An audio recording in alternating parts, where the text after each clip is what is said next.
there's a green. It means yung tubig sa galing sa labas, yung galing po sa kable, diretso dun sa bintana, pag ganun siguro ang pagkalagay. Walang loop na ganito na nangyari. So diretso yung tubig.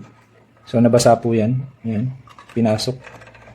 Sana hindi nasira sa loob.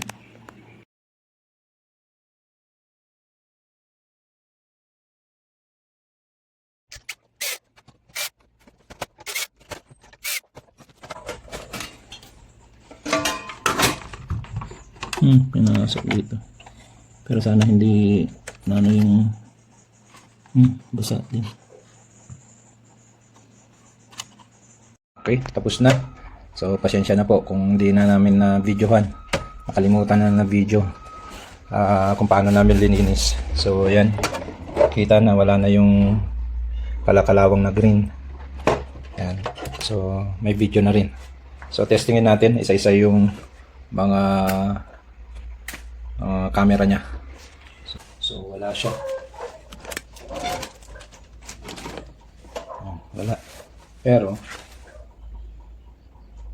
ganyan natin. Okay yung ilaw. So yung video ang wala. Signal. Video signal ang nawawala. So gagawin natin.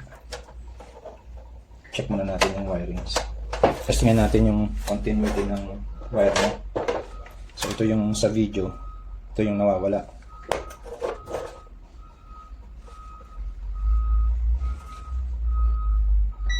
So ayan. May shorted. Okay. So nahila siguro. Ito yung okay. Yan. So wala siyang tunog. Ibig sabihin nun, ito may problema. Yan. Okay? So doon lang ang pag-check.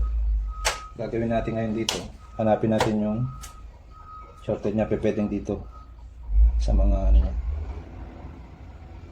So operahan natin dito. Itong suspect ko.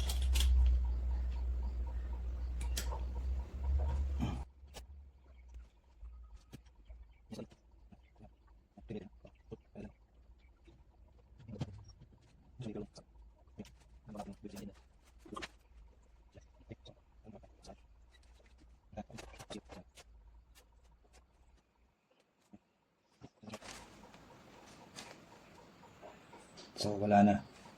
So nawala na yung shorted niya. Okay. So okay na siya. Dadirect na lang.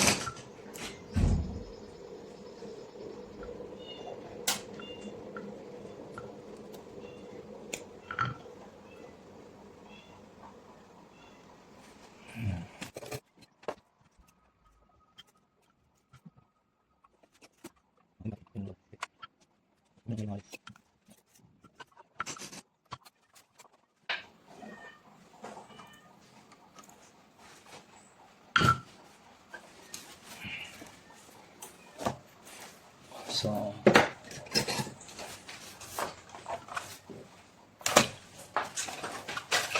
bago natin yan, testing natin.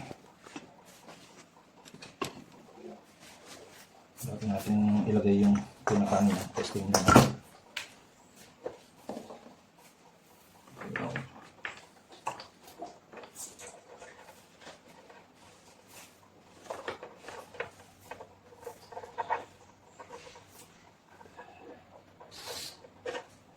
Yan. Meron na. Ayos. Yan. Okay.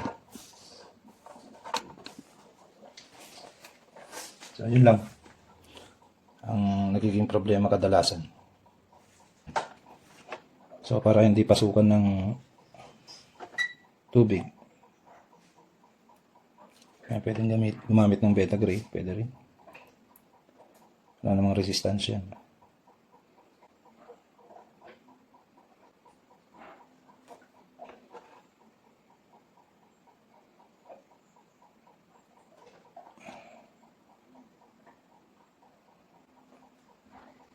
Yan. Tama lang ng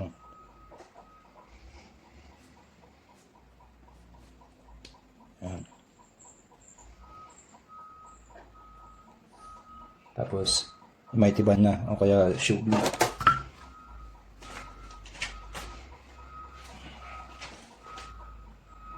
Pero itong ginagamit namin.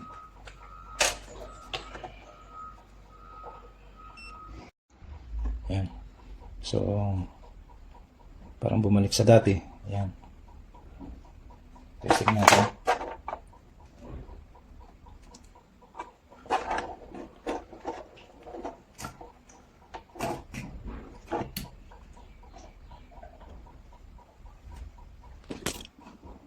Yan. So, okay na. Yan. So, parang bumalik sa dati. So, siyempre, nasa probinsya tayo. Ganyan ang gagawin. Kaysa bibili ka ng bago, matatagalan yung paggawa mo dahil sa kakaintay ng pyesa, hindi ganyan ang gagawin. Para mapadali ang gawa. Okay, thank you. So, meron akong konting ituro sa inyo. Pero yung mga expert, alam na ng mga yan. Okay. Ito yung bubong. Halimbawa, yan yung bubong. Ito yung bintana. Ano? Okay. So, syempre, nasa poste yung CCTV natin. Ano? Yung mga yung mga wire. Okay. Ang ginawa siguro doon, dinaretso pa ganun. No? Tapos, linagyan ng yan. Tapos, diretso pa ganyan sa may DVR. So, ano mangyari pag umulan? Pag umulan, dire-diretso po yan hanggang dyan. So, ang gagawin yan, pag ganyan, medyo mag-loop lang kayo ng konti dito.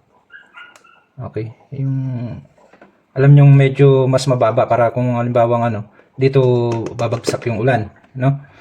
Tapos, para makasigurado kayo dahil minsan may damage yung wire, yung pinaka labas na coating niya, yung pinaka skin niya. Papasok yung tubig doon, gagapang yon. So ang the best na gagawin, yan, syempre tanggalin natin yan. Maglagay na lang tayo ng connector dito. Okay? Tapos iloop natin. Yan. Tapos ito papasok na sa bahay, sa loob. Yung mga kable niya. Yan, pag na, nasa loob na yan, hindi na sa labas, no?